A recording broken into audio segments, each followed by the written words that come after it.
被人填上了外遇的香料，所以香气悠然，能避文操。还是月儿聰明，无人能及。我也只是猜測。月儿別具慧眼，快給我想想辦法。臨近宮中祭祀大典，可我的少司命祭舞還是沒有找到其中精髓。照我本意，不跳也罷，但母後哪肯？好妹妹，快指條便利捷徑。這便利二字，只怕是最難的。言之不足，手之舞之，足之蹈之。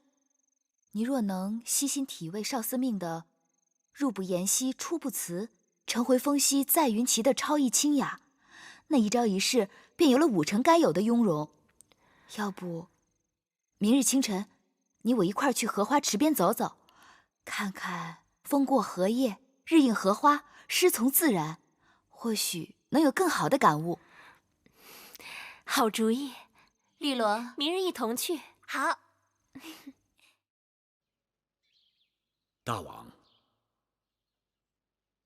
在下今日就要辞別大王而去了。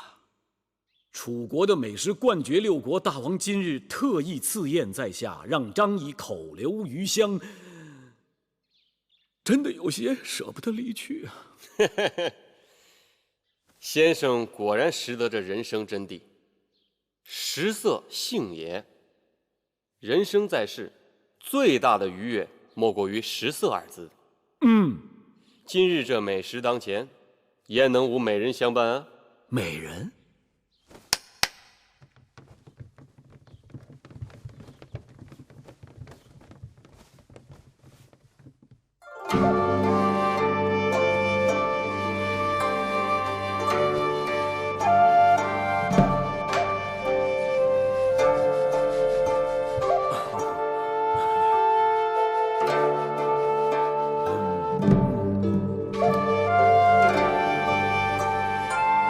先不跳了，你們去陪張子九餵張子時。是大王。大王，不，張儀這可使不得，承受不起呀。我說先生受得起，那就受得起。知張儀者，大王也。好。大王吃個果子吧。好。大王，平日都是道聽途說，今日眼見為實。楚國的美女果然是如雲如林吶。張子謬讚了，這只是我楚宮裡的平常顏色。這些還平常顏色？那難道後宮裡藏有夏姬莊姜不成？不瞞，稟報大王，南後求見。他來幹什麼呀？聽說大王要派人周遊諸國，搜集天下美人。臣妾就想知道自己是否也列為其中啊？張子，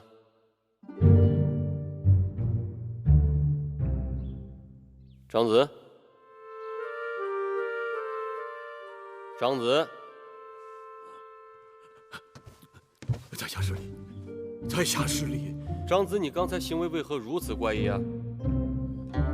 敢問大王，眼前這位夫人何許人也？寡人的寵妃南後正秀。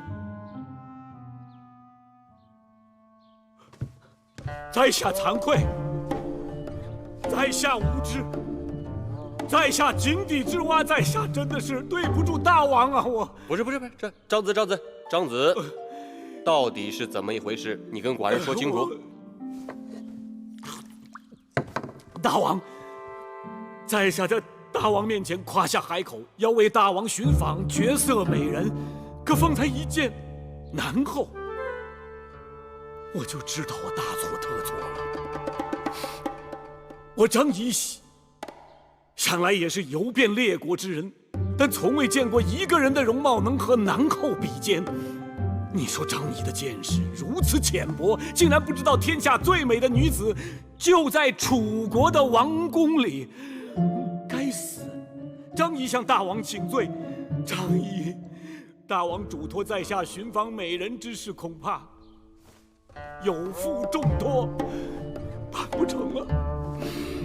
你呀，就是見識淺薄。寡人就想嘛，這天底下還有什麼好東西是我主公没有的呀？那照先生刚才這麼說，這天下第一美人就在寡人身邊了。確定無疑。好，那你就快跟寡人講講，寡人這愛妃怎麼就成了天下第一美人了呢？大王請看，南後這一對眉，仿若一帶遠山；這一雙目，有如卷上點漆；耳鬢柔弱，脖頸修眉，此乃孤品，不是天下第一美人，又作何解呀？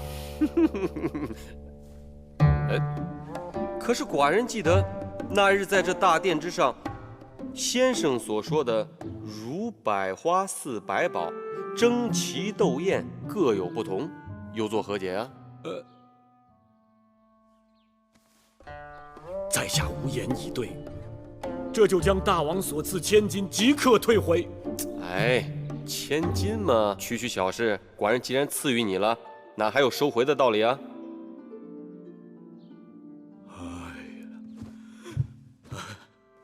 大王不僅寬宥了在下的食言之罪，還說這千金不用退回，這豈是慷慨二字所能道盡？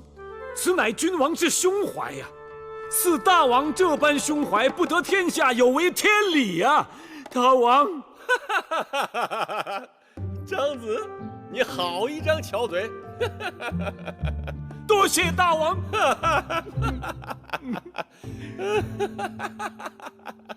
沒想到這個張儀說起話來口吐蓮花，但論起見識，倒也稀鬆。今日還是愛妃讓他見識了什麼才是天下絕色。大王竟拿臣妾打趣。夏日炎炎，臣妾是日不能食，夜不能寐，衣带渐寬，面容憔悴，這還哪來的絕色呀？怎麼會呢？愛妃的夜明珠不是有驅蚊避暑的奇效嗎？正是因為聽說那夜明珠有奇效，前2日幕後派人來把那夜明珠取走，拿去把玩了。哎呀，愛妃這玉軟花柔，不耐鼹鼠的。寡人這細看之下，神色間確實有些憔悴。這樣，明日寡人就讓人從母後那兒把夜明珠給你取回來。謝大王對臣妾的體貼。鄭袖竟然跟我斤斤計較，那夜明珠不過剛刚借用2日，他就讓大王差人來索要了。